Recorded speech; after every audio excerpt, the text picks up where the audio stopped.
박근혜 옥중 정치에 대해서 한번 다뤄보겠습니다.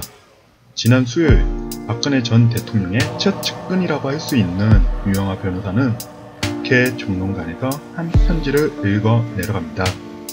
바로 파면된 전직 대통령이자 아직 재판이 끝나지 않은 박근혜 전 대통령의 옥중 서신이었습니다. 편지의 내용은 크게 4가지입니다. 코로나에 대한 언급으로 시작, 2006년 테러 언급으로 감정적인 접근, 3번째, 현 정부에 대한 비판과 그리고 마지막, 보수 통합에 대한 이야기입니다. 즉, 4번째, 보수 통합이 이 편지에서 하고 싶은 가장 큰 메시지일 것입니다.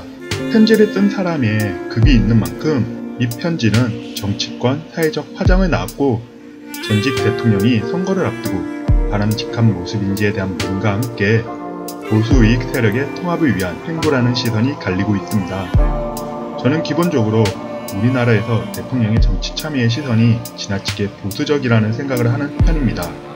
이 말인즉 현직 대통령도 엄연히 현 정당의 소속이거니와 한 세력에 속한 대표입니다.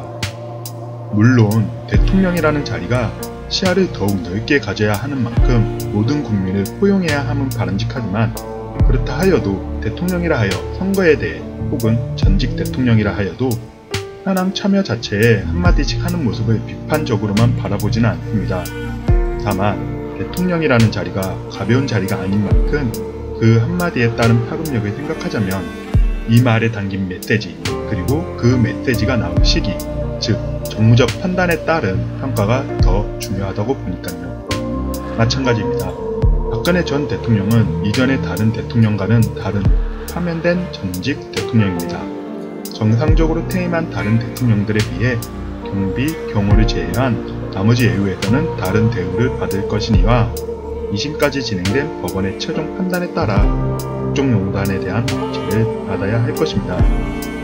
그리고 2심까지 진행된 법원의 판단이 대법에서도 크게 달라지지는 않을 것입니다. 파면 이후 태극기 부대, 아니 친박 세력은 주말마다 집회를 열고 있고 뒷방으로 간 권력이지만 여전히 우리 사회, 특히 특정 지역에서 박근혜라는 이름은 여전히 강한 정치력을 행사하고 있고 친박 정치인이라 자처하는 이들은 여전히 뻣뻣하게 존재할 수 있는 베이스입니다. 다른 대통령들과는 다른 권력의 모습이고 이는 박근혜라는 사람이 가진 태생적 배경과도 무관하지 않을 것입니다.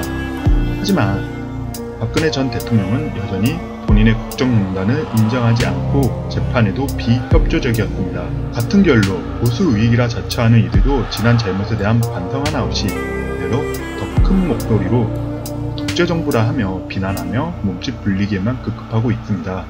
파면되진 않았지만 인기 없는 대통령이라 비판을 들었고 끝이 난 참여정부, 그리고 민주당 세력은 2008년 총선에서 그저 여당을 견제할 수 있는 표만 달라며 흡수하였습니다. 즉 어떠한 형식으로든 국민들 앞에 지난 실정에 대한 잘못을 표하고 움직이며 결국 선거에서 행사된 표로서 성적표를 받아들여야 한다는 것입니다. 아무리 정치권에서 사과의 모습을 찾아볼 수 없다고 하지만 이 세력에게 엄중하게 꼬질 수 있는 총선이 되었으면 합니다. 그래야 보수도 변할 수 있고 제1야당이 성장하는 계기가 될 수 있으리라 생각하기 때문입니다. 감사합니다.